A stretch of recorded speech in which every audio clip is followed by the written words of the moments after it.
Vamos falar sobre outro posicionamento esperado do presidente Lula, desta vez sobre um assunto que está no foco, que é a taxa básica de juros no país, com decisão ontem comunicado do Copom e expectativa de sinalização de mexida nessa taxa de juros. O Lula disse hoje que não pode ficar criticando cada relatório do Copom, mas que a história vai julgar. Vamos ver. Não tem explicação para nenhum ser humano do planeta Terra a taxa de juros no Brasil está a 13,75. Não existe explicação. Então, veja, deixa eu lhe falar. Eu, como presidente da República, eu não posso ficar discutindo cada relatório do Copom. Eu não posso. Eles paguem o preço pelo que eles estão fazendo. A história julgará cada um de nós. Lula ainda falou sobre o presidente do Banco Central. Ele disse que quem tem que cuidar de Roberto Campos Neto é o Senado, que o indicou. Vamos ver. Quem tem que cuidar do Campos Neto é o Senado que o indicou. Ele não foi eleito pelo povo, ele não foi indicado pelo presidente, ele foi indicado pelo Senado. Quando eu tinha um Meirelles que era indicado meu, eu conversava com o Meirelles. Mas agora, se esse cidadão quiser, ele nem precisa conversar comigo, ele só tem que cumprir a lei que estabeleceu a autonomia do Banco Central. Ele precisa cuidar da política monetária, mas ele precisa cuidar também do emprego, precisa cuidar da inflação e precisa cuidar da renda do povo. Olha quem está aqui comigo. Eu estava com o braço estendido para ele entrar. Estava me antecipando, que eu queria que você viesse logo, né? Que a gente passa o dia inteiro falando do que... Aí vem outro assunto, o jornal muda.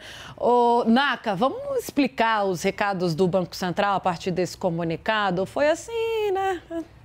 A decisão em si, Tainá, não surpreendeu ninguém quando a gente olha para o número. 13,75 era exatamente o que todo mundo estava esperando. A novidade, ou o que está gerando ruído hoje, o presidente Lula foi reagir a isso, é o texto, é o comunicado divulgado depois dessa decisão. A gente separou 3 trechinhos com alguns dos recados do Banco Central. O Banco Central disse ontem, 6h30 da tarde, quando esse documento saiu, que há incerteza sobre o arcabouço fiscal e os impactos deste assunto, da incerteza sobre isso, na economia. E aí tem um aspecto muito interessante sobre isso, Tainá. Porque no documento divulgado em 1º de fevereiro, quando foi a reunião passada, anterior a esta, aqui o texto dizia elevada incerteza. Ah, tá. E ele tirou o termo. Pro Banco Central, tiraram a palavrinha como elevada, quer dizer coisa. E acrescentar, né? Também. Exatamente. Tá. Então, nesse caso, ele reconhece à sua maneira que a incerteza continua, mas ela diminuiu um pouquinho. Eu ia te perguntar isso, quanto que a não apresentação dessa regra fiscal agora pode ter influenciado? Muito, absolutamente, totalmente. No topo, né? Tá. Mas ele, ao retirar o elevada incerteza e só citar agora incerteza, indica que ele reconhece, por exemplo, o esforço do governo em discutir esse assunto. É menos ruim. Exatamente. Tirou o bodinho da sala ali. Que mais? Ele reconhece que a reoneração, a volta dos impostos nos combustíveis, diminui no curto prazo o problema das contas públicas. E também o Banco Central olha para fora, Tainá, quando ele diz que os episódios envolvendo os bancos lá fora, nos Estados Unidos e na Europa, elevaram as incertezas. Isso tudo posto, as projeções de inflação que o Banco Central olha, todas as 3 principais, 2023, 2024, 12 meses à frente em 6 trimestres, todas essas projeções pioraram na comparação com fevereiro. Por isso, o juro foi mantido. Tecnicamente, o Banco Central tem argumentos para manter. Só que o Banco Central, ele também tem alguma discricionalidade para agir. Então, ele também pode agir com algo que está fora dos números. Neste caso, por exemplo, a situação da economia, ou o aumento do desemprego, aumento do endividamento, da inadimplência, isso tudo poderia ter motivado o Banco Central, mas não foi dessa vez. Tá certo. Deixa eu chamar o Sérgio Vale, que ele vai participar também dessa conversa com a gente, Naka, o nosso comentarista de economia. Vale, ontem falávamos da expectativa, hoje eu quero te ouvir também sobre o comunicado e sobre os apontamentos feitos aqui pelo Naka. Até te trago um molho para o seu comentário. Mais cedo conversava com gente da Fazenda para entender sobre o balanço de despesas e receitas do Tesouro, se isso tinha chegado tarde, se há uma expectativa de que tenha algum impacto futuramente na ata. Não há de momento, mas futuramente, assim, num futuro breve, Acredito que eles estejam falando sobre isso. Quero te ouvir com mais esse elemento, o Sérgio Vale.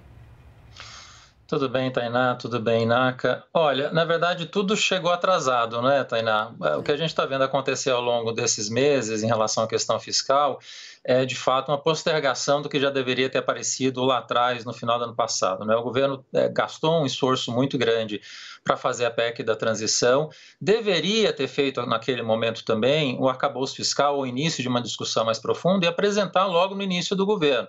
O que a gente viu foi o Ministério da Fazenda tendo aí uma aprendizagem ao longo desses 3 meses, né, janeiro, fevereiro e março, para entender que o arcabouço fiscal estava mais do que atrasado e o Banco Central sinalizando bastante de que precisava desse arcabouço para dar uma sinalização melhor de taxa de juros. O Ministério da Fazenda entendeu, está aí sinalizando com o arcabouço fiscal. O problema é que o arcabouço não saiu, tem um tiroteio interno dentro do governo em relação ao arcabouço que a gente vai precisar acompanhar e a gente não sabe exatamente o que vai ser aprovado no final. Então tem aqui um elevado um grau de incerteza, né? O texto de fato tirou elevado, mas tem um grau de incerteza aqui que permanece bastante intenso, que é a gente não sabe exatamente o que é o arcabouço fiscal. Agora, é verdade que a desaceleração da economia, tudo que a gente está vendo agora nesse momento aqui no Brasil e lá fora, né? A gente está passando por um processo de desaceleração desde o ano passado, curva de ocupação está caindo, o desemprego está começando a subir nos dados dessazonalizados.